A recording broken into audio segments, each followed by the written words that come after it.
Welcome to The Business Fighter with Henry Penix. Henry has been the CEO, founder, and consultant to hundreds of companies worldwide. He retired a multimillionaire, financially independent at the age of 35. Henry grew up a preacher's son and was thrown in jail 3 times for various altercations. He knows what it means to come from nothing and have to fight his way to the top. Henry is the business fighter who will teach you strategic skills for winning in business and in life. Don't just spectate, participate. It's time to get in the ring. Hey guys, this is Henry Penix, the business fighter, coming to you with our podcast today. I've got a very, very special guest. I was first introduced to this young lady a few years ago. I think we were speaking at an event. We were doing some training together, met each other. We became instant friends, and she leads a very busy life. You name it, she's been there. And again, I'm so happy that she was able to make the time to be with us today.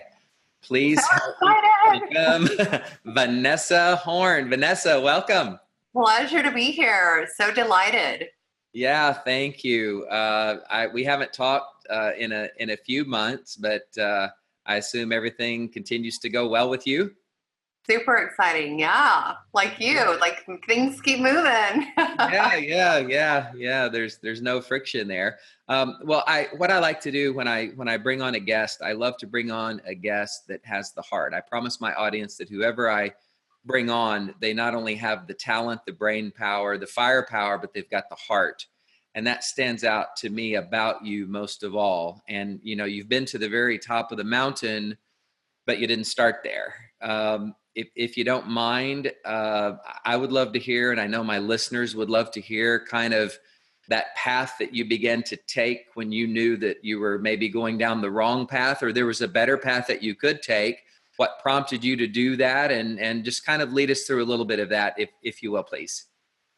Yeah, I know that your audience is entrepreneurs. So I will share a little bit about that journey and what I've learned along the way.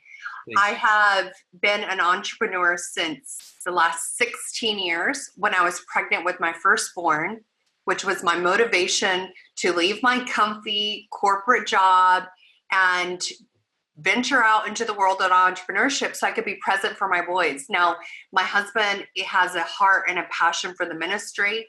So, you know, he would much rather just like sell everything and go and live in the inner city. So right. For me, it was like, okay, like I have this thing for business. I have my master's in business. So I've always had a passion for it. And I was like, well, here we go. Like it just encourages you to be, when you have a big driving why like that for me, which was to make a big difference in the world, but to also be present and available for my family. That's when I launched into entrepreneurship for the first time. And it's been quite a journey in different industries, building that. And I've learned a lot of different things along the way. Yeah. And, you know, and especially as these desires that we have as entrepreneurs and human beings, which is one, to make a difference. Right? Most of the people who are listening to your podcast are probably wired the same way that you and I are, which is how can I make a contribution with the gifts and talents that I've been gifted to be able to make somebody else's life better? Number 2, how do I provide for my family financially? How do I take care of my health so I'm not compromising that? How do I cultivate a relationship with my partner, with my spouse, and with my kids? So it's this like desire to kind of keep the whole thing in balance. Right. And my journey as an entrepreneur has been these tugs of each one of those areas being challenged or being strained, and like finding the balance of a sustainable business while not compromising any one of those areas. And I would say one of the biggest things that was a breakthrough in that entrepreneurial journey for me was a couple of years ago. My husband and I were at a very challenging moment in our relationship. Mm-hmm. And I'm sure you or your listeners have had those years in your marriage where it's like a challenging season. Yep. And it was a bad season for me. As a matter of fact, I kind of like told my husband, like, I'm giving you, it was so bad that at that point I was seriously entertaining, like maybe divorce is a better journey for us. Right. And maybe And I was like, but I can't while the kids are still home. So I was like, okay, 10-year warning. Like, I'm not sure this is going to work out when the kids move out of the house and we're empty nesters. Like, I'm not sure about our connection. Right. And, but something powerful really happened. And I think that your listeners can relate to this. I picked up a book. I don't even know how it was referred to me now. I picked up a book that was called Family Wealth by a gentleman, James Hughes Jr. And he's an attorney. He helps people with their financial planning. And of course, as entrepreneurs, like, we're building things to be profitable, to be wealth building for our families. So the financial wealth, like, that's a given for entrepreneurs. But he would talk about two other significant wealths, which opened my eyes and changed my perspective and approach to entrepreneurship, which was the wealth of your relationships that you also pass on to your children. Wow. And the wealth of your intellectual property and the lessons you've learned, and those learnings being captured in such a way that they're passed on generationally. Wow. Powerful. And in that moment, I knew, no matter how successful my businesses may be, that the gift I was giving my kids in that moment was for them to see how we navigate it. And especially as entrepreneurs, where personal life and business life are intertwined more intimately than, like they say, I wanted to be an entrepreneur so I could have the flexibility of working those 18 hours a day, no matter which hours I choose. Like, right. Exactly. I've heard that. And it just made me realize, like, what? It doesn't matter how successful I build my business if I am not also showing my children how we can navigate during these challenges. And it had me invest as heavily to sorting that dynamic out, and also investing in creating, capturing my intellectual property, both of those things, which he pointed out as the additional wealth areas during that season of my journey. Wow. How good. Yeah. Cause you always hear, people ask me, they say, Henry, that's just business. Don't take it personal. And my business is personal. I mean, for the 18 hours I do work, you have family life balance. I don't think that ever exists. I think you have family life integration. I think you have family business life integration, where you actually bring them a part of your world and teach them those lessons along the way. I mean, you even see that in nature, when the little lion cub follows the lion for how many months to learn how to hunt, learn how to pounce and prance and dance and whatever else to survive. But sometimes we want to make that separation from our kids or our family, and, we'll all come be mommy to you when that time comes. Well, no, this is mommy. This is what she does. This is dad. This is what he does. Look at what I'm doing, because people will always see what you're doing, but they rarely hear what you're saying. So when you set that perfect example in front of them and teach them how to survive, I couldn't agree more. That's amazing. Wow. So how did that kind of change up your tone, or how did you look at life differently from that point? It's fascinating when you change your framework and your perspective about a situation, how quickly the behavior changes. So now all of a sudden, when I was putting equal value on the wealth of our relationship, equal value to my, the wealth I might be creating in other areas, it had me say, like, okay, rather than us being in conflict, how can we work together? So rather than being in a surviving marriage, let me just survive this thing. How can we create a thriving marriage? And I remember at one stage, my husband's like, it's like you have your own language over there with all your coaches. And I was like, oh yeah. And I could feel that distinction of us going in a little different direction. And I was like, we've got to create a shared language. Otherwise, this is not going to work. And I've heard more and more people. I've been paying attention to this dynamic I'm noticing in marriages where someone feels like they outgrew the other person. Right. And therefore that leads to, them going separate paths. And I think that can easily happen unless we're intentional about, okay, I could go a separate path, but I want to choose us. And now we've been married 21 years. Oh, congratulations. 21 years. And it's choosing for it to be thriving and a shared language. And like you said, like that distinction and that separation of personal and family. As a matter of fact, my son, he's 14 years old. He had a concussion. He's been home with me since February. You and I are recording this in the summer. So he's been almost 6 months at home with me, missing school because his concussion was so bad. Well, there's two things I'm really passionate about in business: not being afraid to have the difficult conversations with grace, and secondly, sales. So I've been working with him on that while he's home, and I've been teaching him about sales. And it's funny because he turned it around on me, because I talk about sales like really connecting to what does the other person value. You have to, whatever it is you're selling, you have to be in tune like with what they want most and what they value. And it was so funny because he's like, Mom, I think we should put in a swimming pool. And he started to sell me on how it was part of my retirement plan. Oh my God, using your own methods against you. I was like, oh my gosh. Oh my God. Well, that, I mean, my listeners, they love sales. And when I talked to you a few days ago and asked you to be on my podcast, you responded, you said, sales is my jam. And I'm going to be remiss in my duties if I don't ask you this right now. And thank you for sharing that stuff about your life and even a more personal nature. I think that's huge.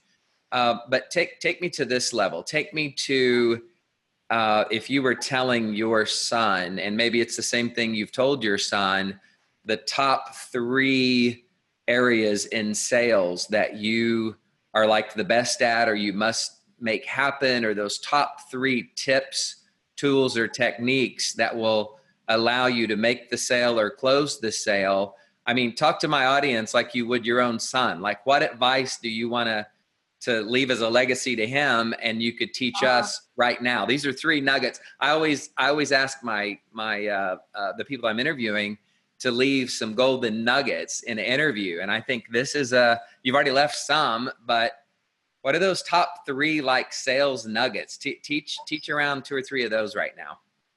So, and let me just start by sharing why I'm so passionate about sales. Please. And sometimes, and it's this same kind of dichotomy that we're talking about, separating personal and our business life. Some people separate sales as like this other category. Truthfully, we're all salespeople. I mean, when I talk to people about sales, maybe sometimes it's negotiation for a deal. Sometimes it's negotiation for their job and a pay raise. Maybe, but in most cases, it's how do they sell more of their products or their services. And my passion is so that for the audiences the entrepreneurs who say, I want to be best in category. If you want to be best in category, you have got to get the sales piece nailed down. And you've got to be able to make your product or service distinguishable from everything else that's out there. If you're going to be the Ritz-Carlton in your industry, what is making it worth it for somebody to invest for a product or service at that level? I totally agree. I teach my kids, I use the word differentiator. What's your differentiator? What makes you different than the thousands of things that you're competing with? So I'm with you here. So to me, sales is one of the most valuable skills that an entrepreneur can learn. And to me, sales starts in the marketing stage, because that's really pre-selling. If you do that well, you're creating desire for your solution. And then you all come to the conversion point where they actually say yes and buy. And then sales to me lingers into the client onboarding experience, because if you don't nail that, you can lose the sale and now you're refunding or whatever else. So it's really 3 parts. So I'm passionate about sales as one of the most valuable, actually, I would probably argue the most valuable skill that we can know as entrepreneurs. And that it's 3 stages of marketing, the actual enrollment, our conversion point and the client or customer onboarding. But if I were going to talk to my son, I would say, number one, who's doing most of the talking? If I'm going to transcribe a sales or an enrollment conversation, the salesperson versus the customer, the salesperson versus the client, we're going to transcribe it and we're going to highlight in yellow who is doing most of the talking. Who's it going to show? Probably the salesperson. Incorrectly. But it shouldn't be. Right. No. And why is that? Because that is what people want to avoid. As a matter of fact, I was at ORU, which you and I have a connection with ORU. Right. And one of my mentors said, Vanessa, go into sales. And I was like, I don't want to be a salesperson. Like he said, it's transferable to any industry. And I was like, I don't want to be pushy. I don't know. That's not me. And it took me years later to value the skill set and to get really good and committed to learning it and doing well with it. And it's that pushy feeling that none of us want to be as salespeople. What I've discovered in this journey of selling from a heart-centric place, from an other-centered place, and sales really is that juncture, that moment when somebody is committing to themselves, not to me as the seller. They're committing to themselves, to what they say that they want. They're taking inspired action, and I'm simply facilitating that. If we transcribe the conversation and I'm the one that's primarily talking, it's that energy of push, whether that versus that energy of invite. Oh, I love that. Energy of push. You don't want the energy of push. You want an energy of invite, because if the customer says it, it's right. If the salesperson says the exact same thing, it's wrong. Or not as right. Yeah. So wow, that's the first thing. Who is doing the majority of the talking? Okay. Number two, I would say, listen for how they've sold themselves. This is where you tie into values. Okay. And I'll start off with a question like, what resonated with you most to reach out to us? Mm-hmm. They'll tell you in that. And if you take a leadership position in a sales conversation, you can ask the prompting questions that reveal how they've sold themselves and proactively overcome the most common objections. And so this is where I was teaching my son, like, and he gathered, if mom is valuing her securing her future with her retirement, how can I get what I want, which is a pool, if I tie it to something she values? Oh my gosh. What a smart kid. How old is he? 14. Oh Lord, I'm in trouble. I was going to say that. He was selling me on a gaming console. It's like going to be part of his business plan. So right. So he has to have it. Yeah. This $3,000 computer, Mom. It's not a gaming console. Yeah. It's an investment in my future. Yeah. You want me to succeed, Mom, so I can take care of you? Yes, and this is how I'm going to make a business out of it, Mom. Wow. So that is the second thing. And then the third is, I teach a choreography when it comes to sales. And I'll give you an example. I'm really mindful. And if I point back in this interview where I gave some context to my philosophy about sales being the pre-sales, the sales conversion point, and the client onboarding, those are the three stages. Right. That is a mini insight into my framework. So I teach my salespeople to sell. If you're selling a product, the best way to sell it is a demo. If you're selling a service, the best way to sell it is a framework. And I had a guy, for instance, in this particular group in Facebook, he goes, who's the best high ticket seller you know? And I looked and there were 134 comments. I'm like, this person, me, blah, blah, blah. And I was like, heck, I'm putting my name in the pot. So I typed my name in. He interviewed me. We had a great connection. He went and interviewed all 134 people. Well, meanwhile, I'm waiting for him to go through the whole list. I record a video recording my iPad and I walk him through, listen, here's how I would 5X your business. Here's the approach I would take. And I walked him through the gaps that I was seeing in his business around the pre-sales, sales, and post-sales. And I drew the model where I saw his gaps. I'm like, here's how I would approach it. And I sent it to him in Facebook Messenger. Hey, just following up. I've been thinking about our conversation and I just want to give you, here's how I would go about approaching this.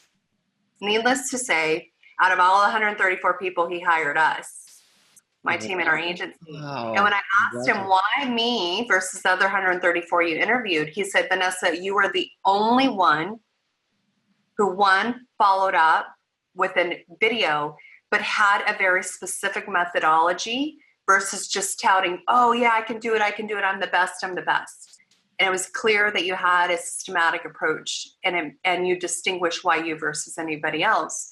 And that's what's necessary for us to be the premier provider in our markets. So those would be the three things I would say around sales. So the why was huge there. You can let your demo of yourself represent, who you are. And when people see that, I know I saw that in you, Vanessa, when I connected with you about 3 or 4 years ago, I believe it was. And you, I found that you had a very special way and a very high calling and gifting in looking at a bunch of information and finding out what of that is really relevant, how I can use what I already have. And if I need to add something to it, this is what you need to add to connect the dots. And I'm not for sure where that comes from in your mind, in your past, you being an MBA. I don't know if you learned it there. I don't know if it's all of the above, but whatever it is, I know you have that gifting. And that's why I wanted you to be on this podcast, because if people can listen to this, even what you've already said, people pay thousands upon thousands of dollars for courses like this. If they just listen to what you already said, they're going to grow. And if they actually do it, what bothers me is, and I'm in a lot of different businesses as well, just like you, I speak to people all around the world. So few people follow up and do what they say they're going to do. And that sounds so, it's like I say that in every other one of my conversations. Like I'll give somebody the benefit of the doubt and I wind up telling them, I believed in you more than you believed in you. Like, why didn't you come back? Why didn't you just say that one little extra thing? Because if you do that, talking about differentiation like we were earlier, what's that uniqueness about you? Just follow up. Promise an 8 and give a 10. Do that little extra. Go that extra inch, not even the extra mile. Go the extra inch, and you're going to differentiate yourself from so many different people. But I'm so glad to hear that from you and about you. And I wanted to get to you. I wanted to get you on this podcast because of your talent. Before we get too much further into it, and I've got a couple more questions. Tell people how they can connect with you. If they want more of what you have, what can they read about you? Where can they go? How can they connect with you? Because I believe in you. I know they'll believe in you. Well, anybody who wants support creating high-end clients specifically or customers online, that's my jam. As we said earlier, vanessahorn.com is my main domain. And if they want access to a training that goes deeper on these particular sales strategies that I was talking about, probably the best place that I would point them to for that is highendssalessecrets.com. highendssalessecrets.com, where it's a little more in depth than what we were able to cover today. But I did want to go back to something you said about the positioning and that uniqueness about that helps each person. So this is what community is about, because we can see in each other genius that helps us to serve each other as entrepreneurs, to say, hey, let's bring that a little bit further intentionally in your messaging, because that will help you stand out. Like you and I were talking and I was like, Henry, you are putting into the hands of the Davids the 5 smooth stones they need to fight their Goliath, because you're the fighter for business owners, no matter what challenge they meet, no matter what their Goliath may be. And that gives you a unique angle, unique positioning, and unique value you're able to accentuate in your messaging for those who want to hire you as a consultant or to serve them in their businesses. Wow. No, that's it. It's so funny you say that, because I'm working on a book right now, and it talks about me growing up being fighting for what's right, fighting for people who are the underdogs, literally. And I just, for some reason, my life was consumed with that. And the more I stood up for the right thing to do, and the more I stood up defending other people, the better I got at it. And the more confidence I got, like all of a sudden it's like, why am I in this room? I got invited a couple of times to the United Nations and was giving credentials to be at the United Nations, even in Europe. And I'm there standing going, why me? Like, why? What did I do to get here? And then I started seeing in my mind some of those fights that I had fought and won, and then how I can empower others to fight and win as well. And my gosh, I feel such a kindred spirit with you too, because you get it and you're along that same path. I love it. Yeah, you're in the business of courage. Yeah. I tell people, a lot of people, you just need to find what that leverage point is, whether it's in sales or marketing or whatever. And that gives you the confidence, and that gives you the, little extra added value to win your negotiations, your sales, your strategies, whatever it is. So I wanted to ask you one more thing before we leave. And I feel like I could talk to you forever. I get into these conversations about 15, 20 minutes. It's like, we're just warming up, like now it's starting to ooze out. You have a specialty, and this is the last question I'm going to say. By the way, this is Henry, the Business Fighter. If you're just tuning in, we're here with Vanessa Horn, entrepreneurial rock star. Sales is her jam. She will teach you so much. Please, please, please connect with this girl. She's amazing. I have the utmost respect for her. But Vanessa, you're really big about, I'm looking on your website right now. It says you're called to make a difference. And when people hire you or want you to do something for them, it seems like the human mind automatically goes to, well, should I really charge this much? Or am I worth it? Like, would somebody pay me $1 million to show up for the day versus $1,000? I'll use the two extremes. You're so good at encouraging people to finding their own value and to not back away from their true value when they charge in those arenas. Can you address that just for 2 or 3 minutes? Because I've heard you talk on it a little bit before, but I would love for my listeners, guys, listen up to this, because this by itself will also change your life. Could you address that just a little bit, Vanessa? Because I love the way you speak about it. I love this work. Like I always tell people, and my clients especially, I'm like, beware, your rates will go up from us working together. Like, it's just going to happen. People are going to pay you more. And what I found is it's not, because when we can intentionally create value, this is about people don't have any, from my experience, they're service oriented. They want to pour out their hearts. Just like my husband, I'll sell it on go to the inner city. I will overgive. I will serve to and then they have a challenge actually receiving for it. But it does not take away from the client for you to be well compensated for what you do, so that we can continue to grow our businesses and our impact in the world.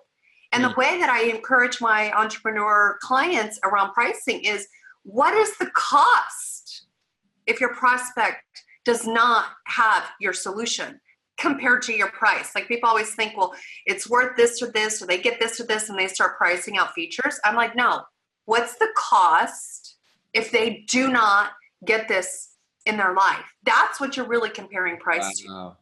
And then what's the value, exponential value? How does it affect every area, and the ripple effect of them having this solution? They wouldn't be on the phone with you if status quo were okay.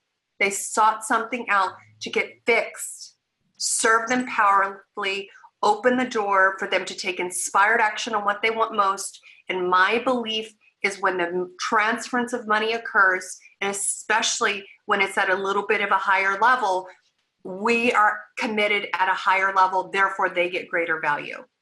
Wow. Beautiful. Guys, I hope you listen to this podcast 10 times over and over and over, because what she just said, that alone will change your life. And Vanessa, that spoke to me so strongly because I've been in the arenas where I'm speaking to 20, 30,000 people, and my heart, I want to give my books away. Like I want to give services away because I want to serve people. I want people to help. I want to help them like I wanted to be helped when I was 21 or 22 or 25 or 35 or whatever. But if people don't invest, if there's not a transference of money, guys, I hope you heard her say this, the value's not there on their side. Like I found that the books that I would give away, people would throw away and not even read. But the books that I would sell or sign or add significance to, they would carry it around like a Bible. Don't you touch that. This book cost me $20. There's like that value. I'm hearing you loud and clear. And I'm thinking of the times in my life where I needed you more, Vanessa. I needed this message. Wow. You know where to find me. Oh, yeah. No, thank you so much. Oh my gosh. Tell people one more time before we sign off where they can connect with you again. VanessaHorn.com is the easiest place. And if they want to get immediate access on the site, they'll see the trainings and resources available around sales or really packaging your expertise or unique value proposition. But if you want immediate access to the sales training, go to highendsalessecrets.com. If I heard that domain name, highendsalessecrets.com, I would go to it just regardless. I mean, that's like where the pot of gold is. Guys, this has been Henry, the Business Fighter. We've had Vanessa Horn with us today. She's done about 3 different parts of this podcast. Usually I concentrate on one part, but she is so talented. Go back and listen. She'll talk a little bit about family relationship. She talks about the sales strategy that her son used on her. She taught him, and then he turned around and used it right back on her. She gave us the 3 primary steps that she would teach her own family in sales. And then she's talking about the value of valuing yourself. What value do you place on yourself? The confidence you need to ask for a certain price and a certain exchange of money to get a product or service. And don't ever undersell yourself. Vanessa, this has been amazing. Thank you for being on the podcast. This has been Henry, the Business Fighter. You guys can catch me on Instagram, Facebook, all those other places. Please, please, please go look up Vanessa Horn, VanessaHorn.com to connect with her, and your life will be better for it. Think about 10 people right now, and I say this on a lot of my podcasts, but this podcast has really moved me, Vanessa. Think about 10 people right now that would benefit from hearing these things, and take 2 minutes. Just take 2 minutes to send that out and enhance someone else's life. This is free. I don't charge for these podcasts at all. Send it out to 10 people, and I promise you see how that will come right back and bless you in your life. Vanessa, thank you. Hang on a few minutes. I want to talk to you a little bit longer, but it's been a pleasure, and I hope to do this again very soon. Thank you for having me. Okay, see ya.